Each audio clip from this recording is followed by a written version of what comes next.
Hi there, Susan Friesen here with eVision Media, bringing you today's video e-tip. And today I want to have a little chat with any of you who are either brand new to Twitter, have never tried Twitter, are overwhelmed by the thought of being on Twitter, any of the above that classifies you as a beginner in Twitter. But you do have some curiosity and think that you might want to give it a try. I wanted to make today's video simple, basic. These are the fundamentals that you need to know about in order to get started on Twitter.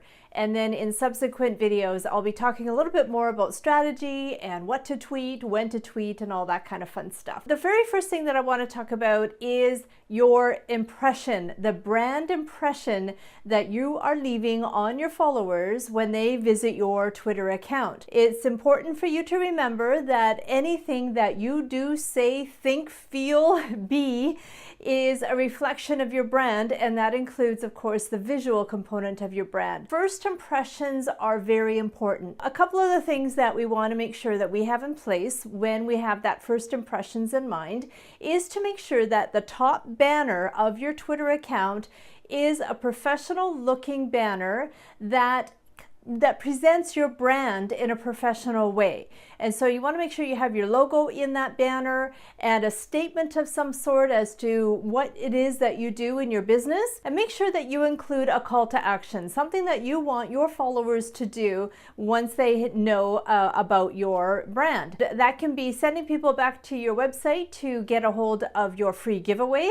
So if your free giveaway is like a PDF file, a PDF download, then have a 3D image of that PDF download in that banner with a link in the actual text. Obviously it's not going to be clickable, but you're going to expect people to type it in, but it's that visual branding too. So if you have a free giveaway and you have it in a splash page, try and get a URL, a domain name that directs people directly to that splash page. So that URL, that single URL, is all that you need in your banner. Or you can just put your website address too, but there's other places to put your website address. So I suggest that you actually highlight whatever free giveaway it is that you have on your website, and so people know that you're giving away something for free, and it also showcases your brand in a way that they know what it is, what kind of value it is that you are offering them. The next thing that you want to really pay attention to is the profile image.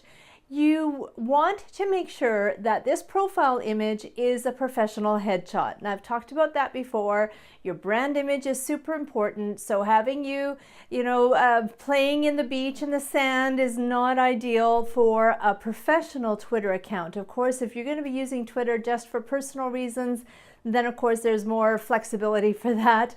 But when you're representing your brand, your business, you want to make sure it's a professional headshot. It's amazing how that first impression can be really affected by the quality of the headshot. So make sure you put a headshot in there.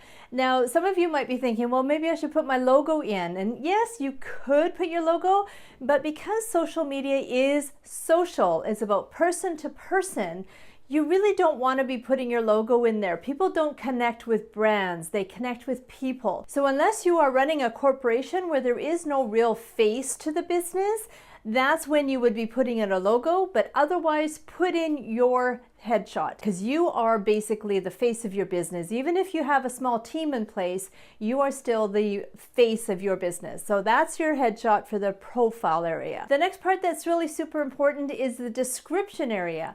In that description area, you only have so many characters to be able to add in a description, and so you want to make it short and concise. You need to be very strategic about this area because you only have a certain amount of space, but you don't want it to be nothing but self-promotional either. You want to have a mixture of you as a business person, who you are from a professional perspective, and who you are as a person. What are your, what are your hobbies? What do you love? Like on mine, I have wife, mother, and chocoholic. Something like that is on my Twitter profile. Think in terms of how can you mix the two together so people can get to know you both professionally and personally. Again, person-to-person network.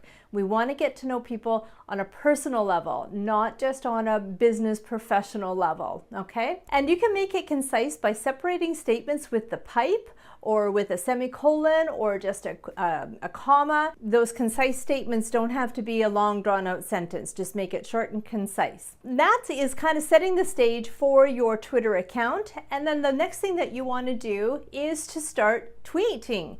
Before you start following people and in anticipation of them following you back, you want to have some tweets in there first, because people won't follow you back if they think that you are a brand new account or that you have not really tweeted. It's kind of looks like an abandoned account because there are no tweets there. People need to see whether or not you're worthy of following. So take some time and put in like 10, 12 tweets over a period of time. It doesn't have to be right off the bat, but you know, the sooner the better, because then you can start following people. In those first handful of tweets, it can be a variety of different things, and I'm going to talk about what to tweet in a subsequent video, so hold on for that. And then you want to start following people, and I'll talk about that again in another video too. I just wanted to make this a really fundamental guide for the first impressions of getting started. And then what you do want to do is, once you start following people, and hopefully they're going to be following you back, you want to be regularly tweeting. You don't want to be just keeping that first 10, 12 tweets and then doing nothing, right? That's not going to help you at all either.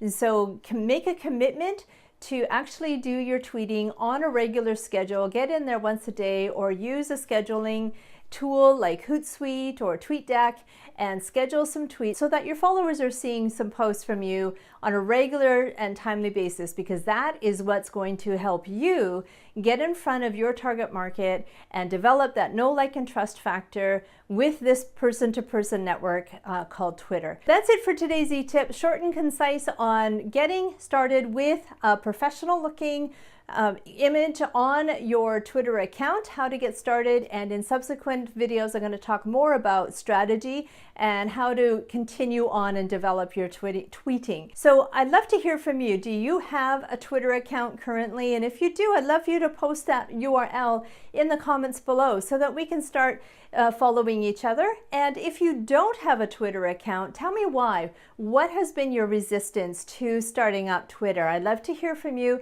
and that will help me so that I might be able to do a video in the future on how to help you with those roadblocks. So that's it for today. I'll talk to you next time. Bye for now.